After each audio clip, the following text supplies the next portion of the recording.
I guess their onboard facilities can't print Cosmo Tigers, even though they were able to custom print a boltless fightercraft before.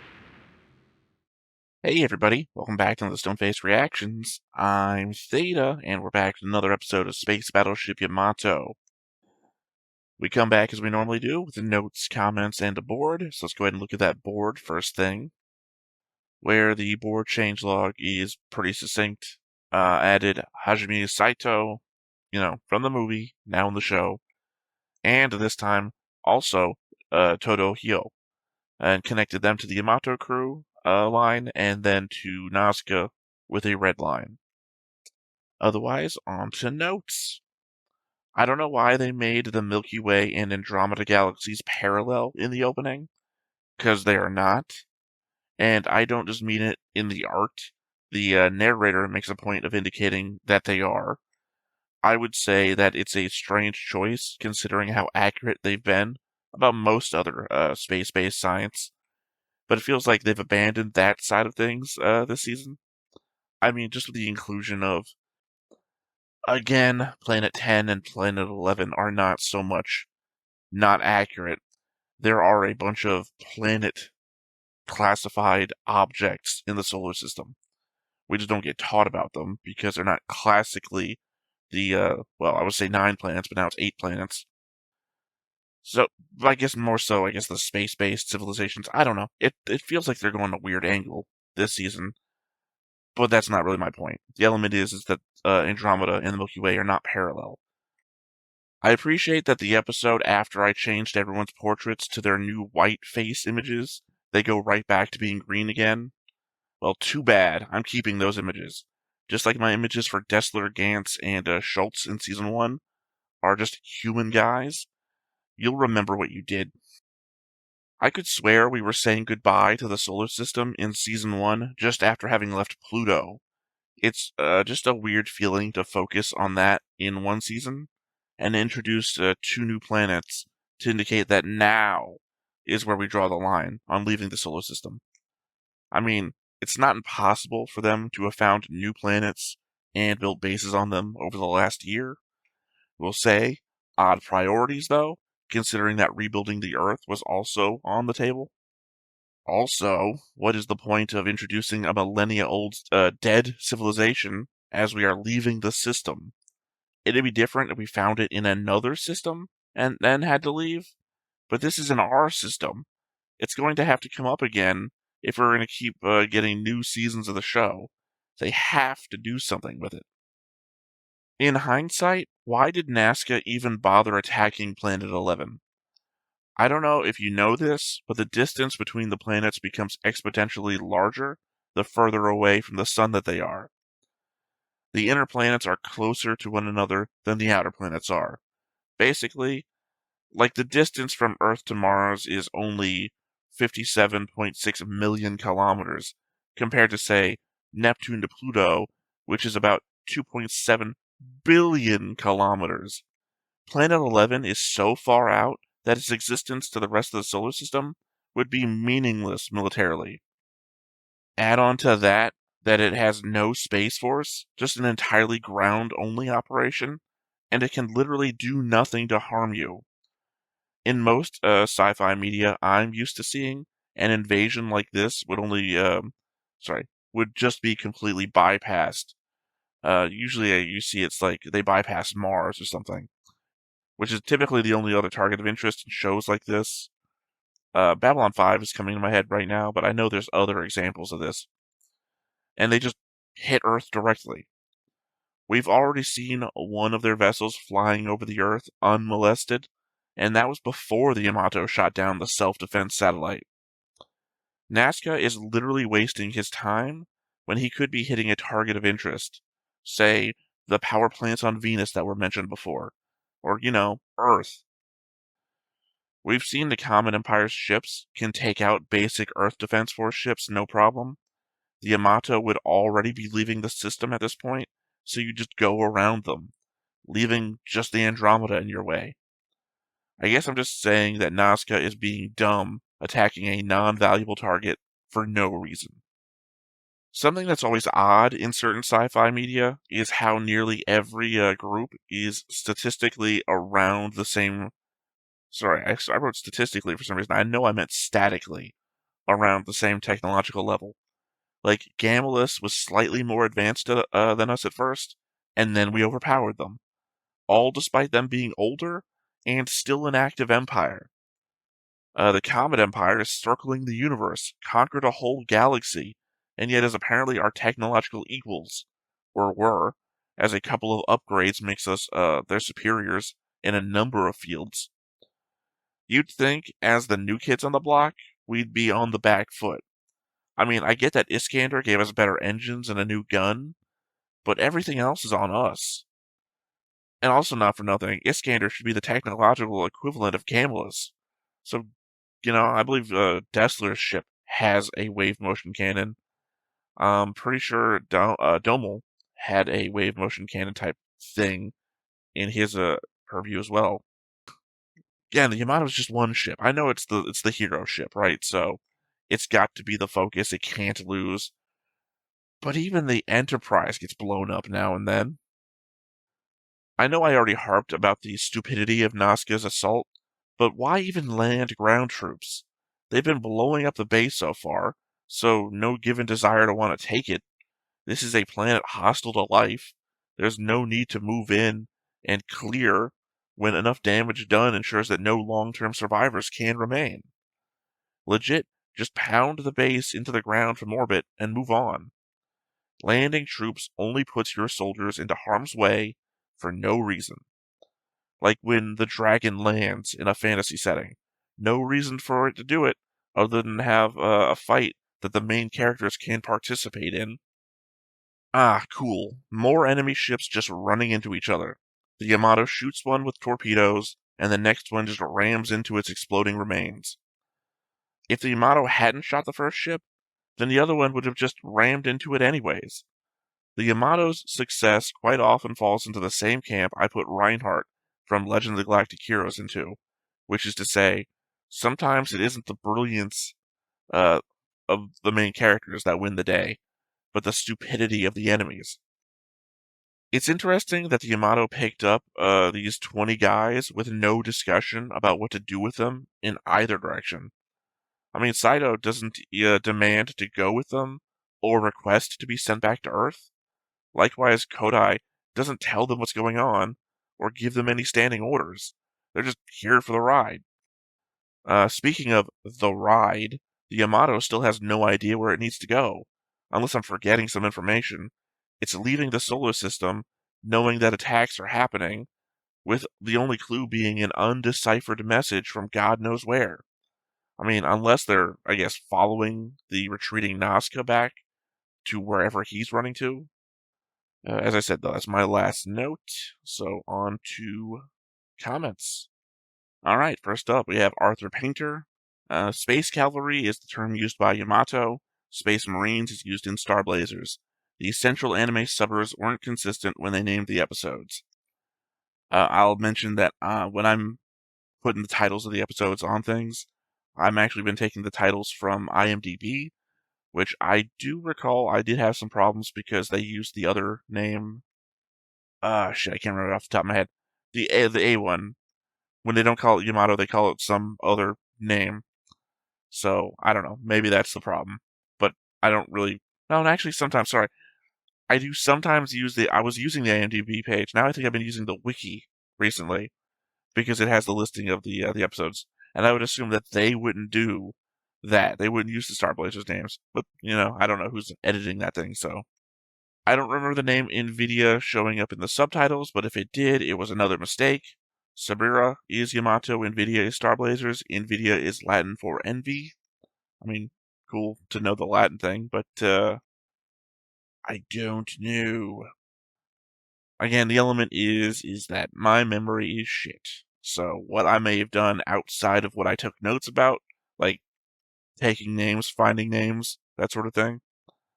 Because again, I think I got it off the wiki. Once again, so if the wiki is being front-loaded with Star Blazers information by people who don't know any better, well, Unfortunately, I would also fall into that category of people who don't know any better. Speaking of mistakes, the Galatians, with the exception of Sabera, for some reason, are green-skinned. If they appeared pale, it was a coloring mistake. As I already indicated in my notes, the element is for one episode they appeared, I guess, in the variance of normal human skin tones. As I mentioned before, the same way that Dessler, Gantz, and Schultz did prior in season 1. But, I already changed them, and fuck if I'm going to change them again. They're going to live with their mistake. Wearing human face.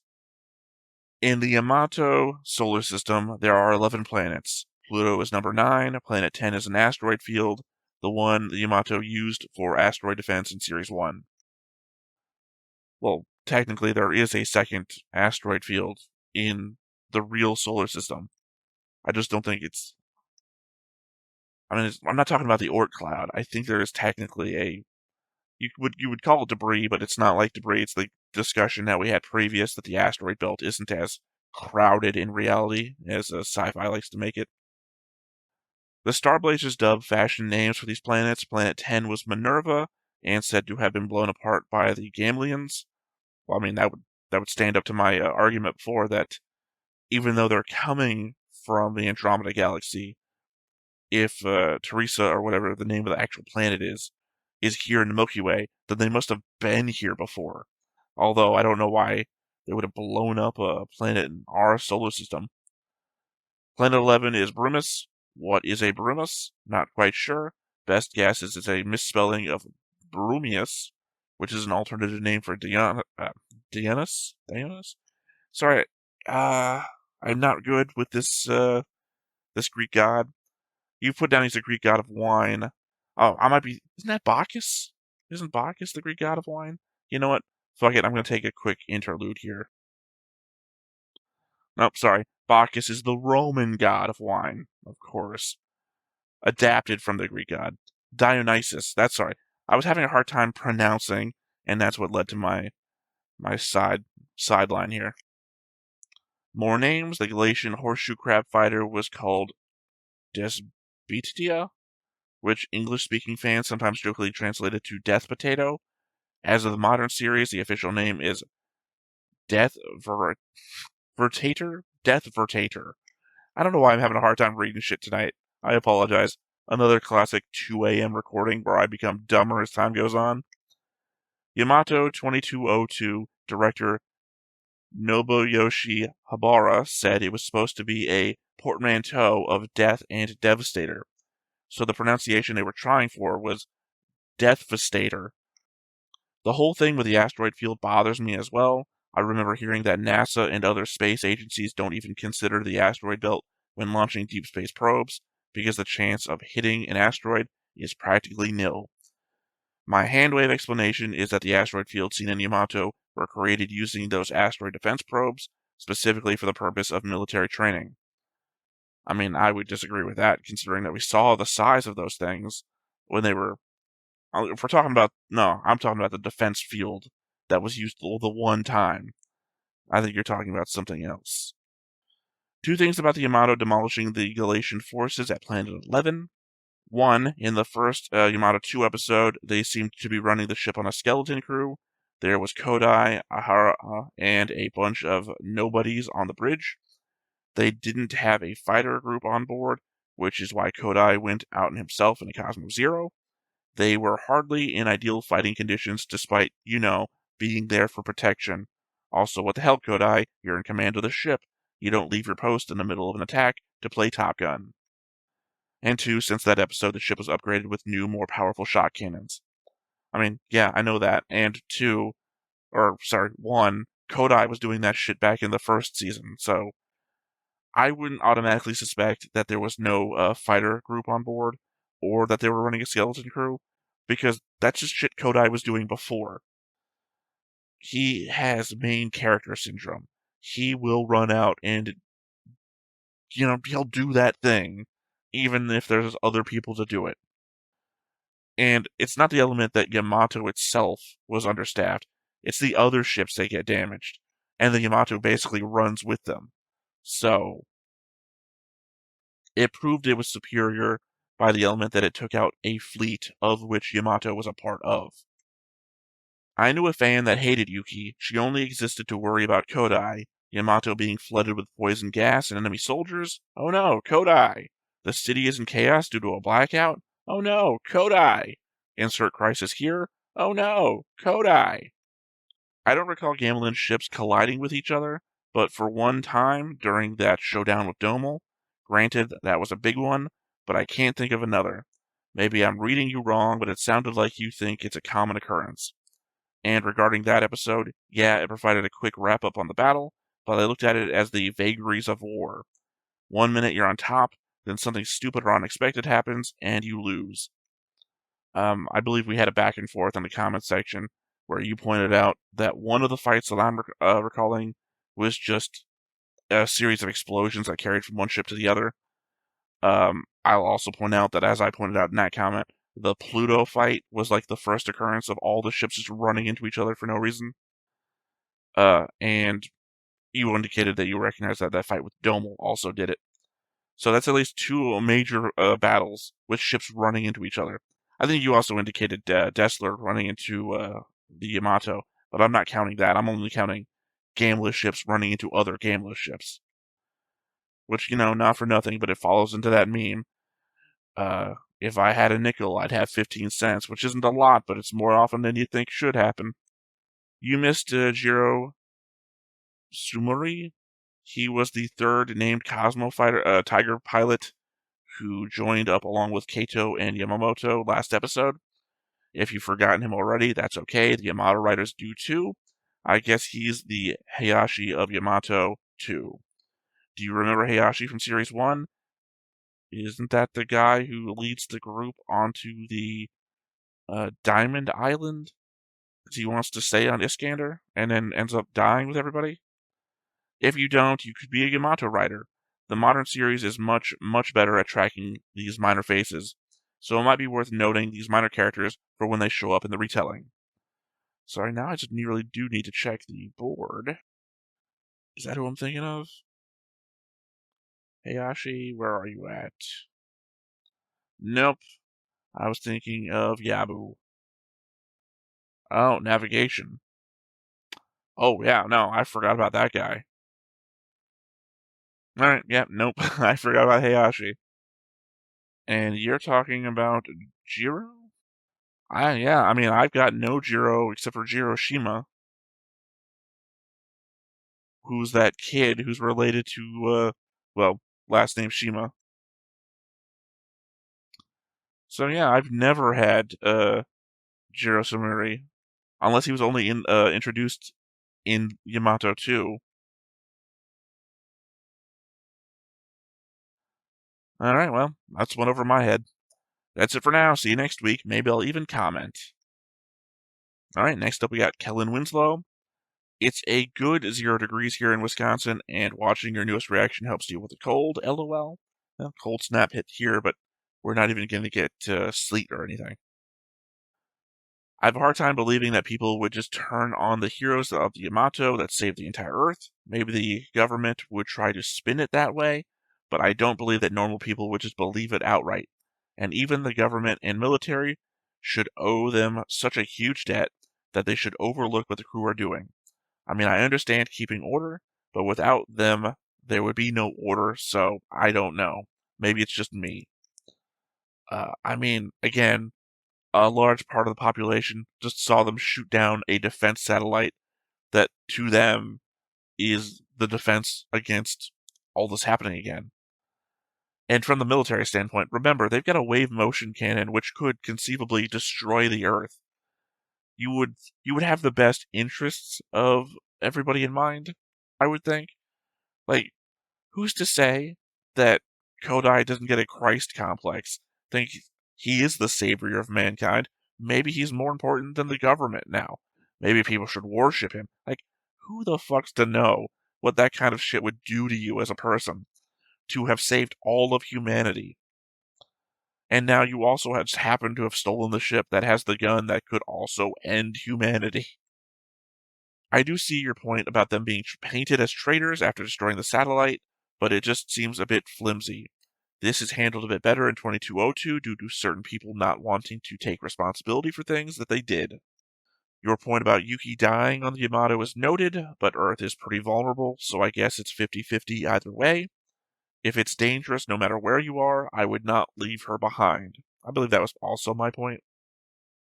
But again, I also felt during the movie the whole we should stay here, buy our furniture from IKEA or whatever the fuck they were doing. That had an emotional weight to it that they just didn't follow through on here. I guess you were right about cutting the repair of the ship some slack, but it still isn't great. A bit more explaining would be great. I know they can fix certain things on the ship, sure, much like the Galactica in Battlestar Galactica, but at the same time, it's like magic. I mean, really, it's just the element that they don't talk about it that's the infuriating part. Because it's just like hand wave and we're fine.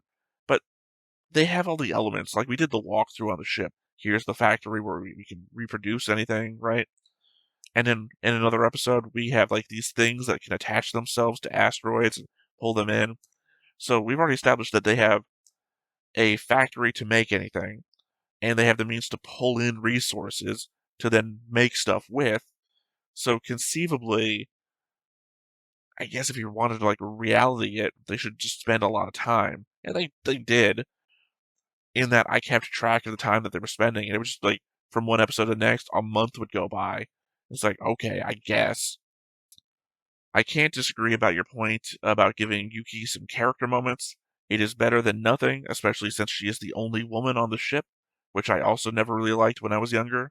Yeah, went over the whole magazine thing, which was insulting. The radiation issues being taken care of because of super science doesn't quite work.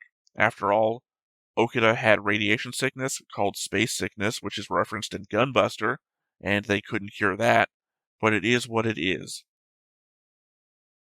I mean, it is super science, though, because that's what the Iskander thing is. I guess, stupidly, for Okita, I mean, they didn't just try using it on him, because conceivably, the entire human population would have been, well, they weren't, like, conceivably, they were dying of radiation sickness. We got that from the calls back to Earth that they made. So conceivably, the Iskander device cured the people too. So if they had ever wanted to test the device, they should have tested it on Okita. I mean, where the fuck was Okita when... Was Okita already dead by the time that Dessler broke into the ship, basically? Because when they used the device on the ship, if Okita was still alive and dying of radiation sickness, conceivably the Iskander device would have cured him, unless he was just so weak at the time that he was just dying naturally at that point.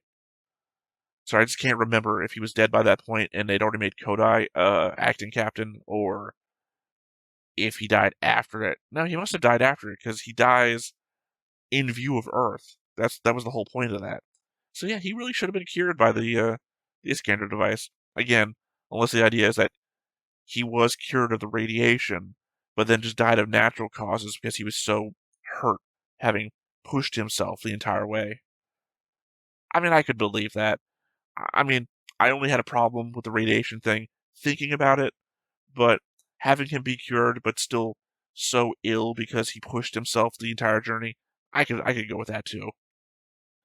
I'm glad you are willing to try out many different shows. I grew up with Scooby-Doo as well, so I understand you're liking mystery shows. I was also a big Columbo myself. Yeah, I mean, one more thing.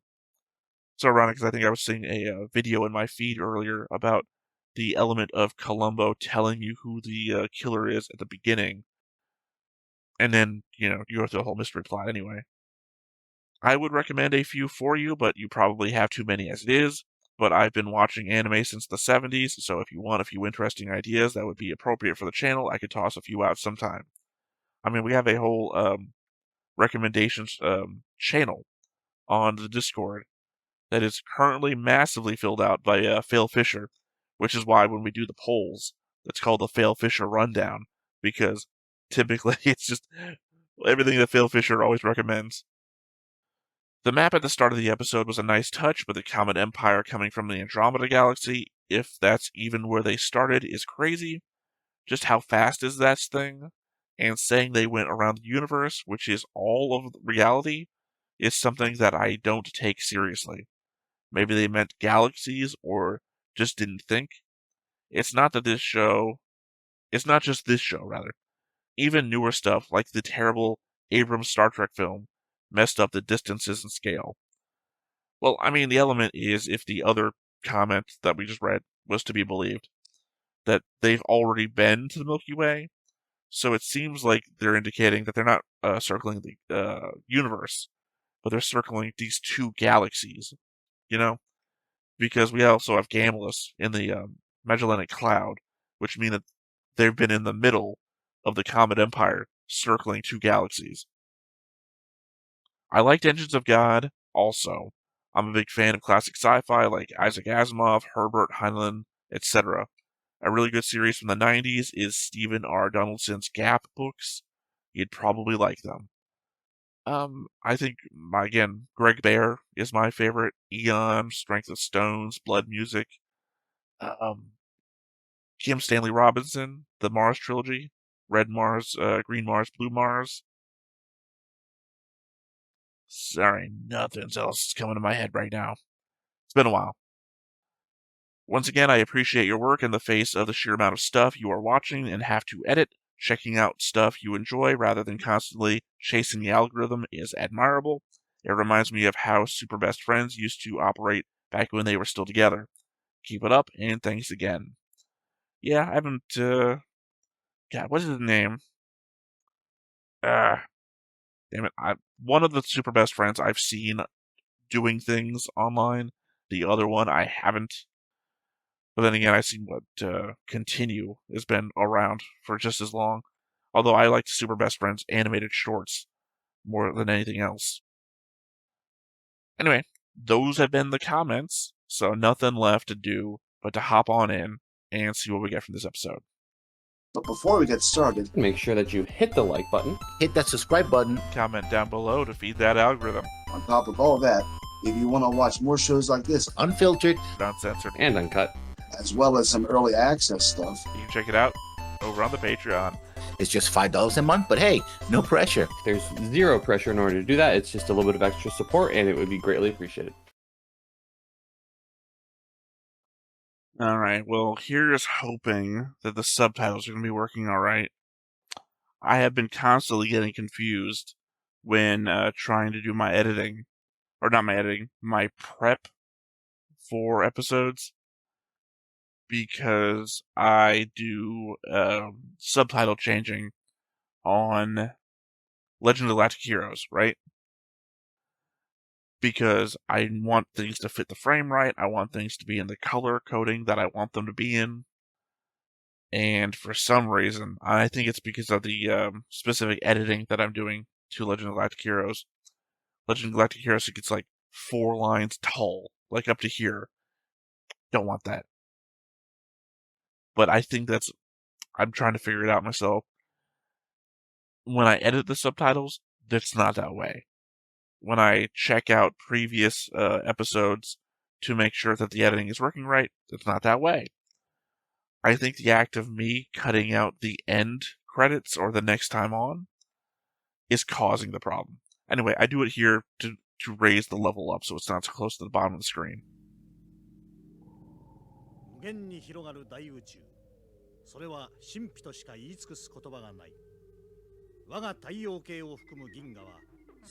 the solar system nowhere near where the text says.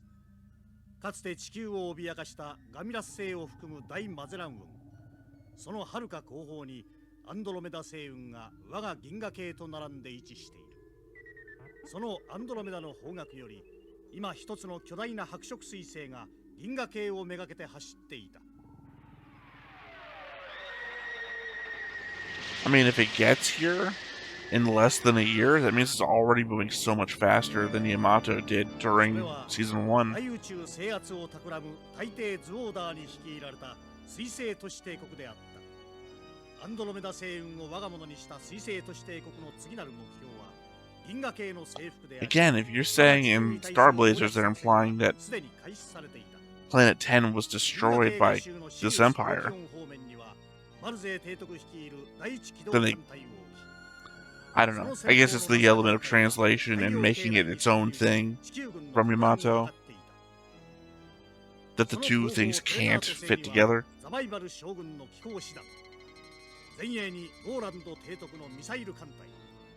I know I'm talking over a whole thing here, but we hear this every episode. I'm waiting for this to change.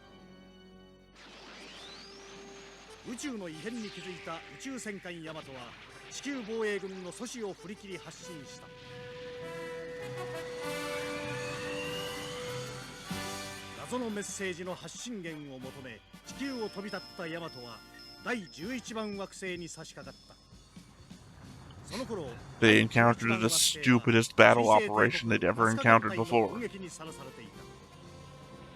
Except for maybe Schultz's Pluto defense fleet.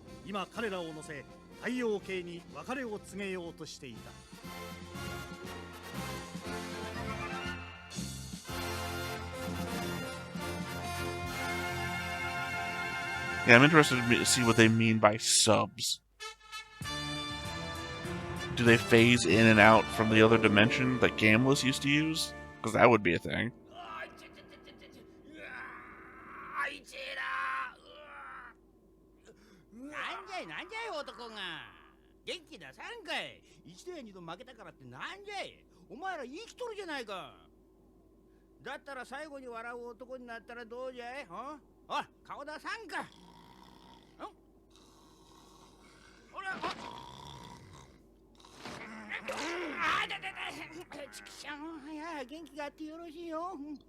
I mean, he can't use his hands, he got completely wrapped up, so that's not great.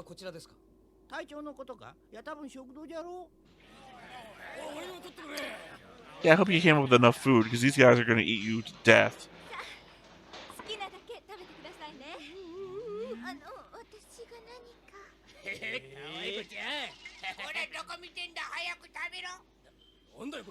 I would say, I don't like this.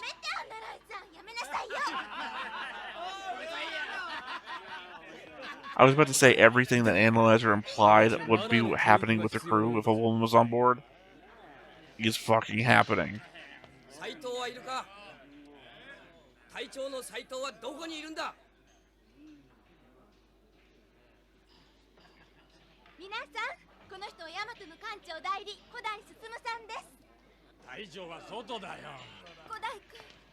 Also, why are you still calling him acting captain? If he actively stole the ship as captain?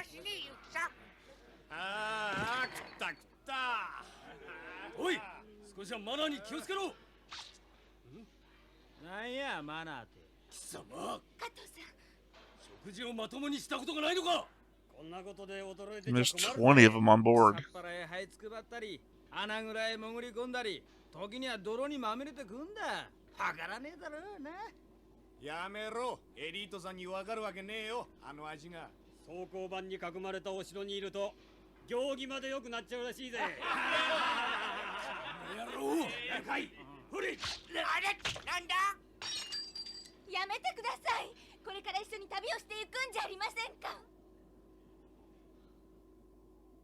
I would say, y'all haven't even discussed the element that you're dragging them with you.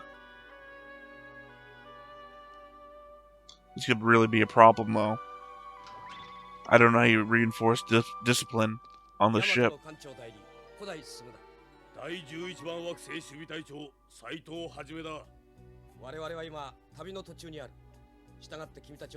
Oh, so now we're having a conversation.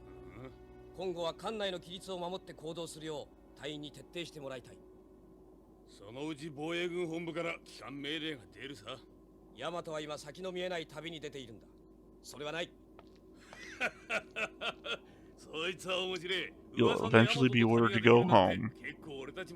Guess you can't tell them that we stole the ship.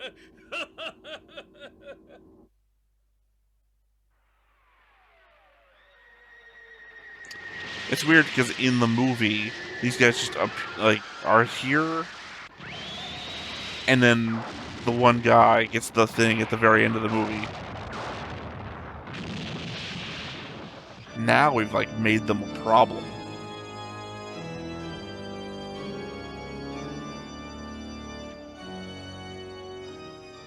Yamato は第11番惑星から87宇宙キロ地点を航行中。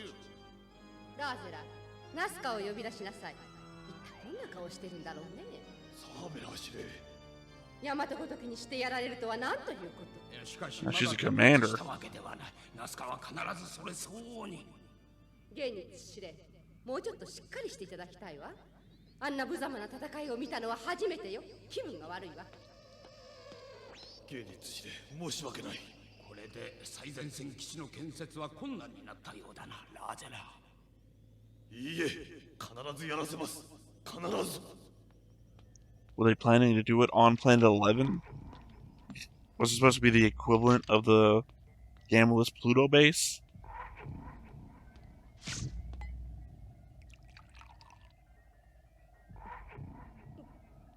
Sorry, Dessler drinks red, she drinks blue. They drink blue.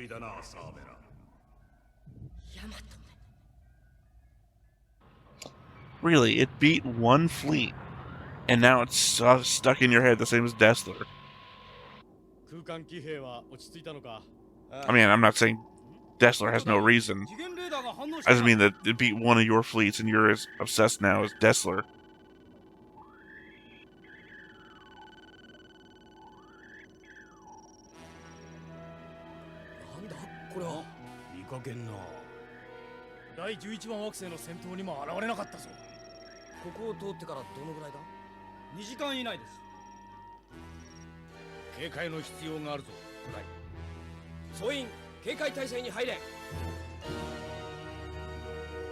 Well, I mean, it's not instantly super stealthy.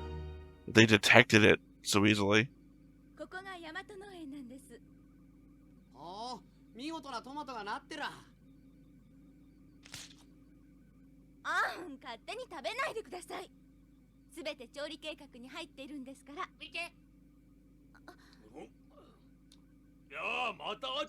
They're gonna ruin this fucking ship. あの時の。困ります、勝手に食べては。いい売れ頃だぜ。非常警報だ。皆さん、あまりあちこちで歩かないように。私は任務がありますから。何度見てもいい女だな。ちょっと他では見かけないだろ。ファイトが出てきたぞ。一丁俺の彼女に。おい、俺の彼女だ。I just don't like where this is fucking going.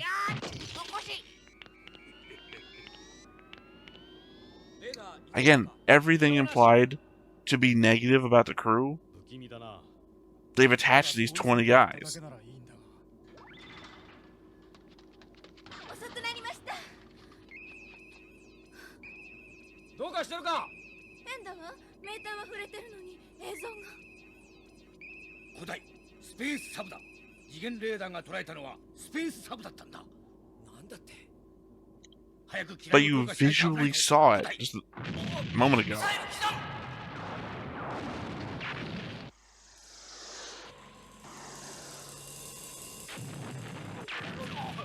I mean, they did say dimensional radar, so it could still be the Gamulus thing.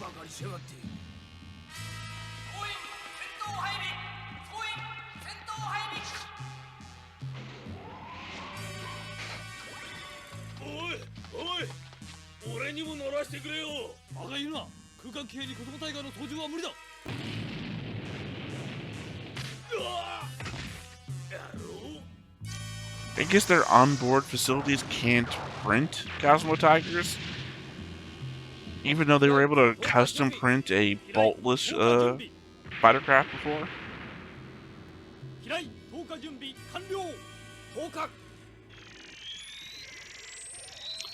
I guess dimensional depth charges.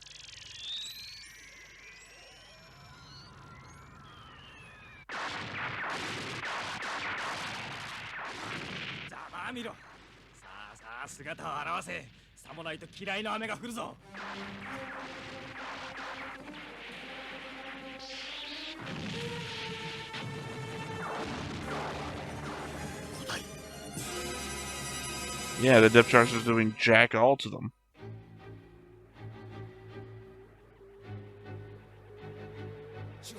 I guess they're making them visible, but you think depth charges would do actual damage.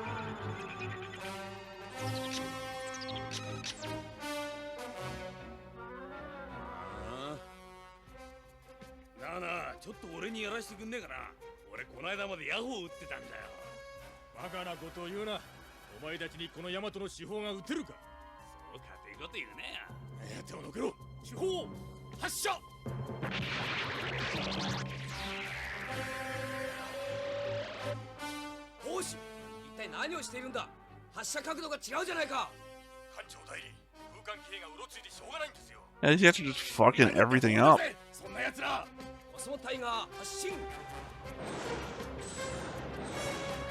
Again, they were so like nothing in the movie that I didn't consider that their presence would be a hindrance. They're not even respectful of the element that the Yamato crew is the one that saved them.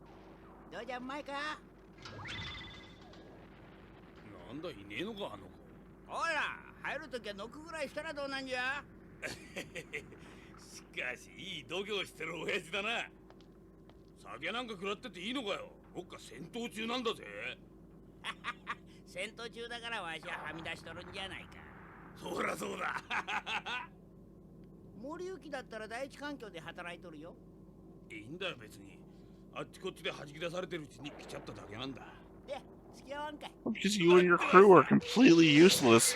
Worse than useless.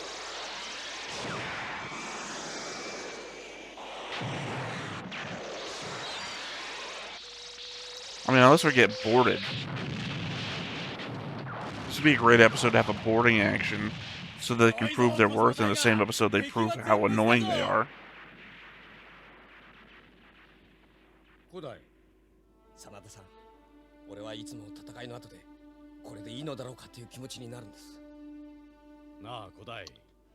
They attacked you.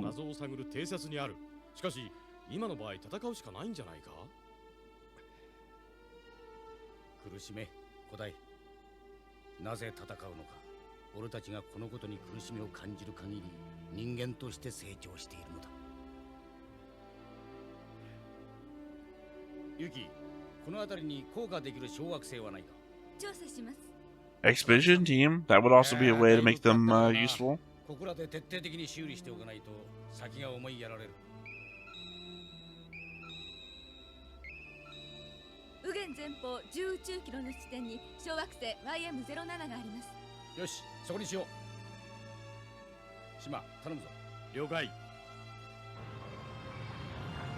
I almost thought that they might be going to the Bemarian planet again.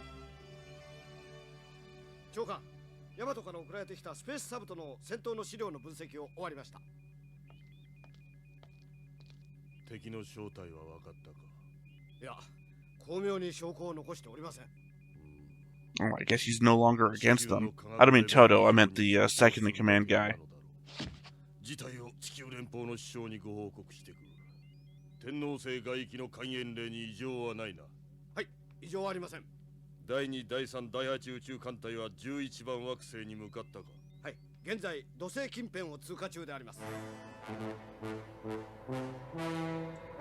It's funny, because it seems like the same kind of breakdown you'd hear of the fleet statuses from Legend of the Galactic Heroes.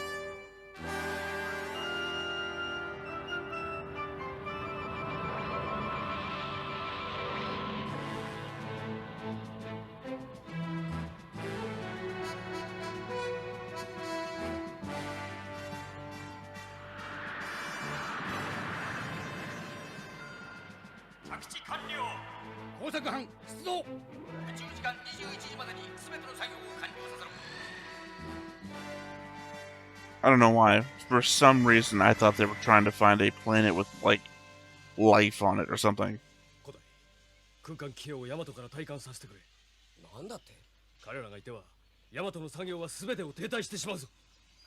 Also, they're gonna eat all your fucking food.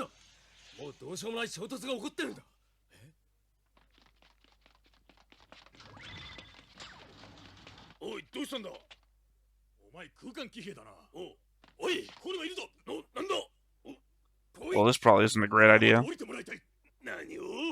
待っておりやいいんだよ。じゃあかしらい。どうしたんだこれは。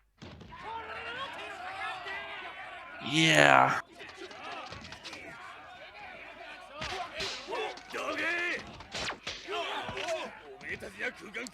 Although, I guess at the same time, I wouldn't understand any way this could have worked out.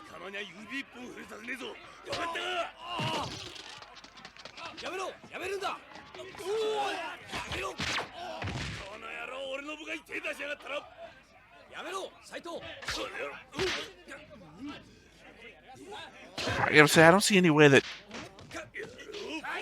Saito could actually beat Saito.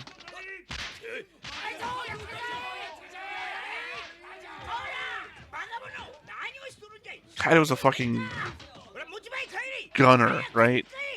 Saito is a, like, marine, essentially.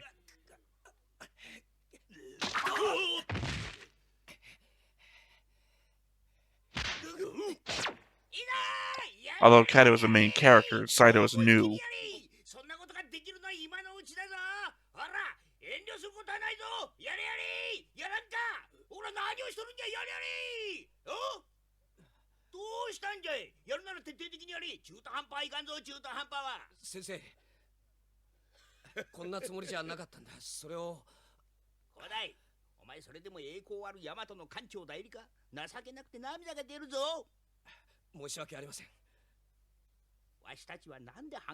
Rare moment of wisdom from the doctor here.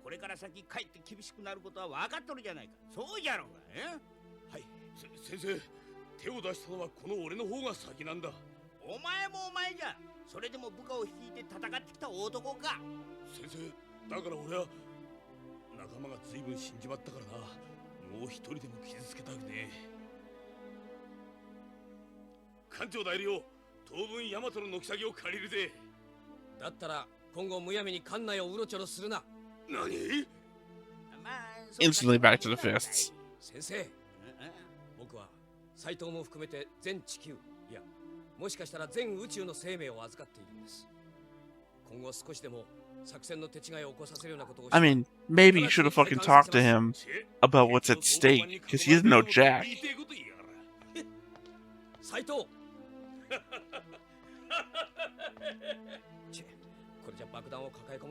You do. I don't fucking like this at all.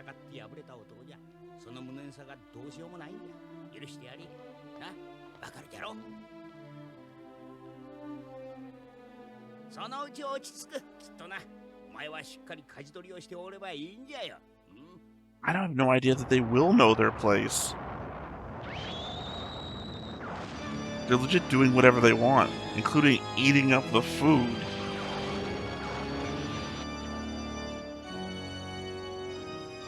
And not for nothing, their bad behavior is affecting ship's morale. Does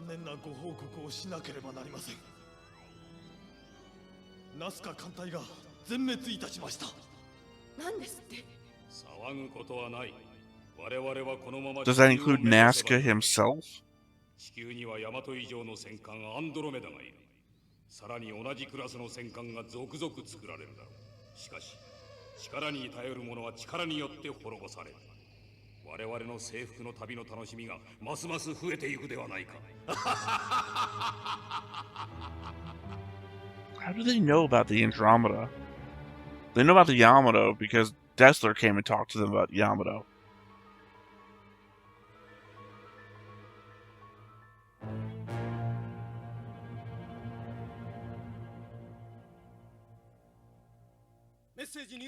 Yeah, I have no fucking idea how Okada would have handled these guys.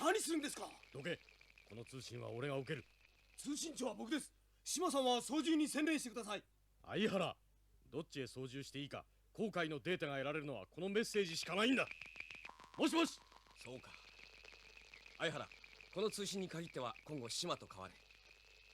はい、壊さないでくださいよ。もしもし、もしもし。Well, I mean, maybe you should ask Ahara to give you the headset and the microphone.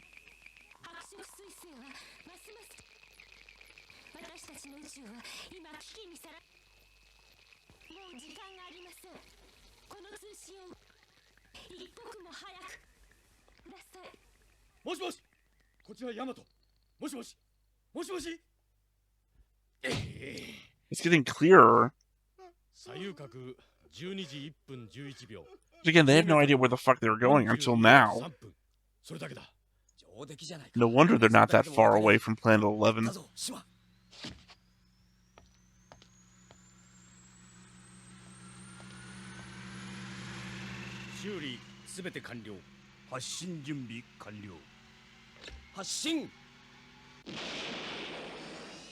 I also think if you replace the word universe with galaxy, things make a lot more sense.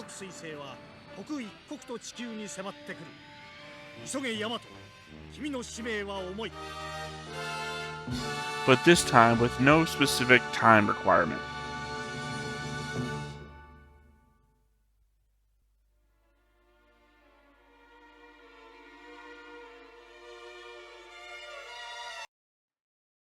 Okay, weird one, that.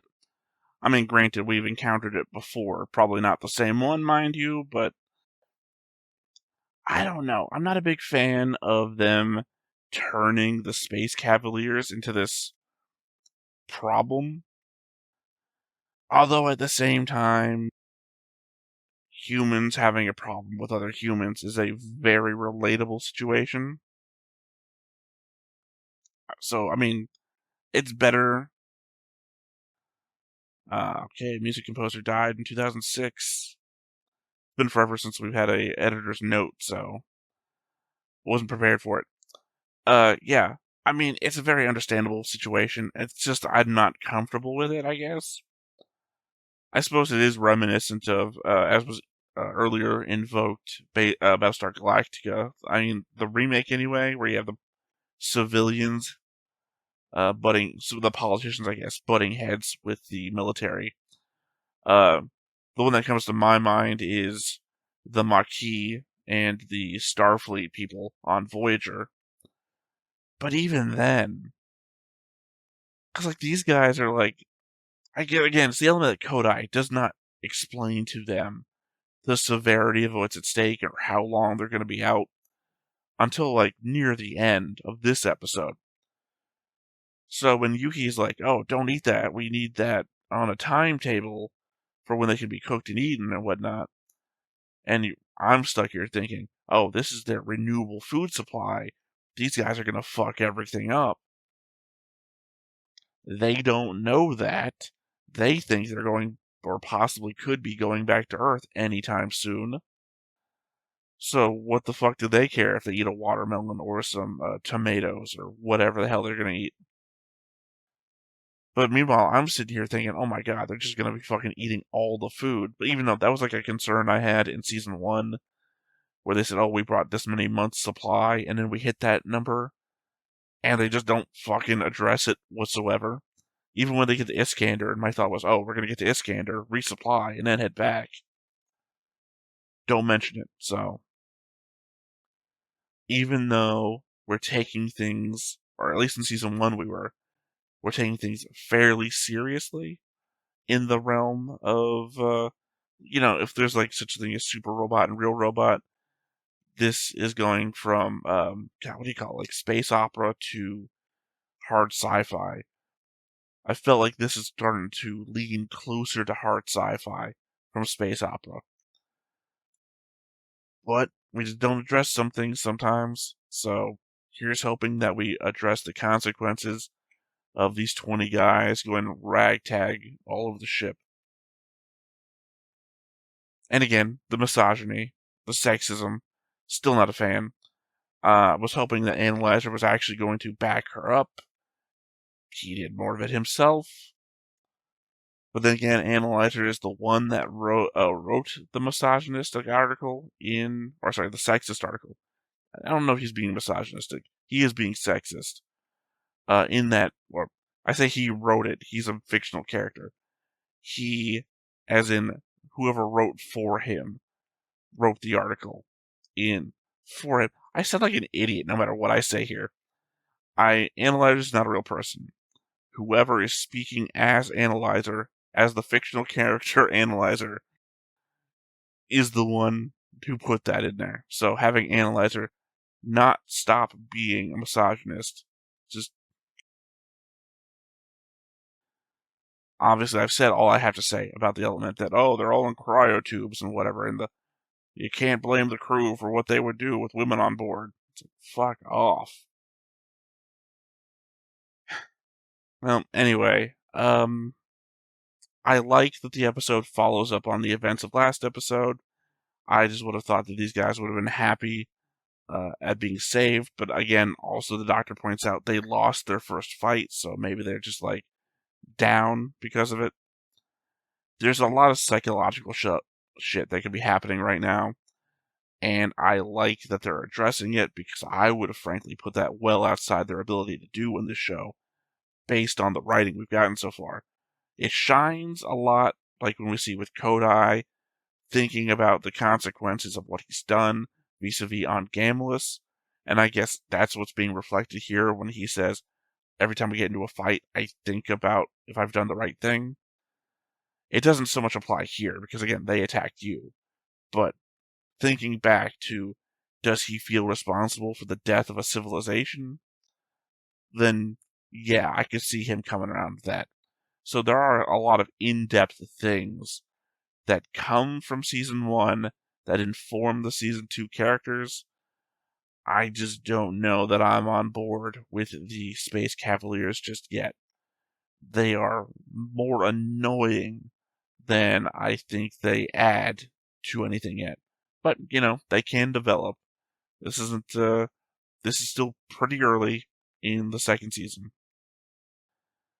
Anyway, I feel like all I've done is ramble. I don't feel like I've added much here. Hopefully I'll come back with good notes come next episode. Otherwise, gonna wrap up here for now. Once again, I have been Theta. This has been Stone-Faced Reactions, and we will catch you next time. Bye-bye. Hey everybody, thanks for watching another Stone-Faced Reactions. If you have an idea of another video we could go ahead and watch, go ahead and put it in the comments down below and we'll add it to the wheel. Be sure to like, comment, and subscribe, and let us know what you thought about this video, what parts you liked. And until then, we'll see you next time. Is this too goofy?